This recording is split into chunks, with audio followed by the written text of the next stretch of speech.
Bonjour à tous les passionnés de cinéma, je suis enchantée de vous retrouver sur ma chaîne CinéVibe, où je partage avec vous les dernières actualités sur les films à venir et ceux déjà sortis.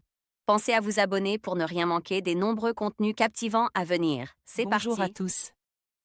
Dans cette vidéo, je vais vous parler de quelque chose de vraiment spécial, le concept de Rosie. Nous allons explorer ensemble ce que cela signifie, comment cela peut influencer notre quotidien et pourquoi il est important d'adopter une perspective positive.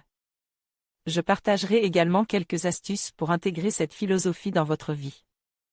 Restez avec moi pour découvrir comment voir la vie en rose peut transformer notre façon de penser et d'agir. C'est parti.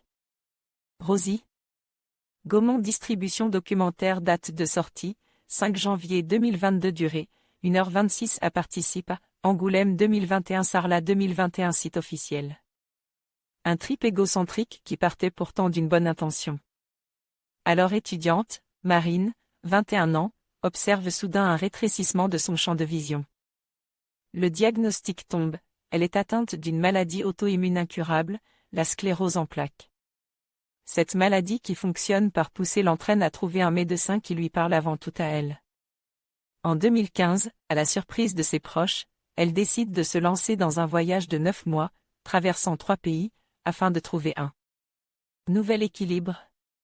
2022 MyBox Film Gaumont passe par les festivals d'Angoulême et de Sarlat, le documentaire « Rosie » porte le petit nom que Marine Barneria adonne à sa maladie, la sclérose en plaques, afin de mieux l'accepter, tel un élément étranger qui l'accompagne et qu'elle devrait apprivoiser.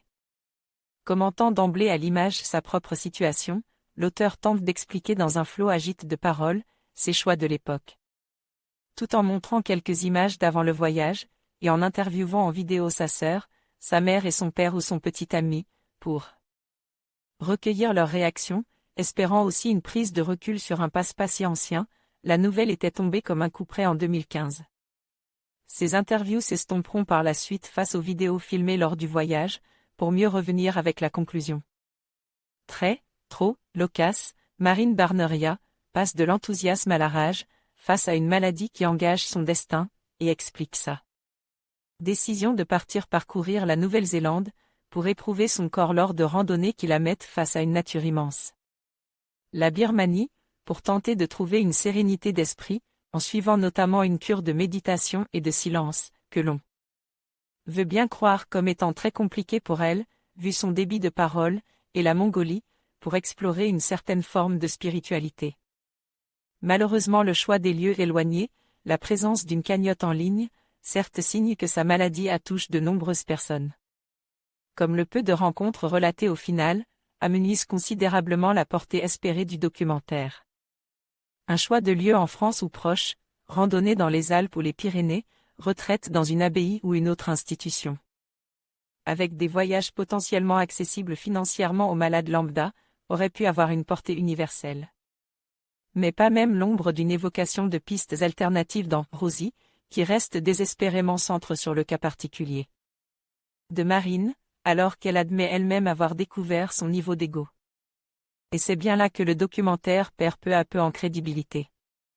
D'une intention initiale de message positif, visant à questionner non seulement le caractère abrupt de certains médecins ou spécialistes, mais aussi l'influence de la combativité des malades sur leur état, on ne niera pas en effet le caractère battante de Marine Barneria, il se transforme progressivement en trip égocentrique, qui suggère au final une absence de changement chez la jeune réalisatrice.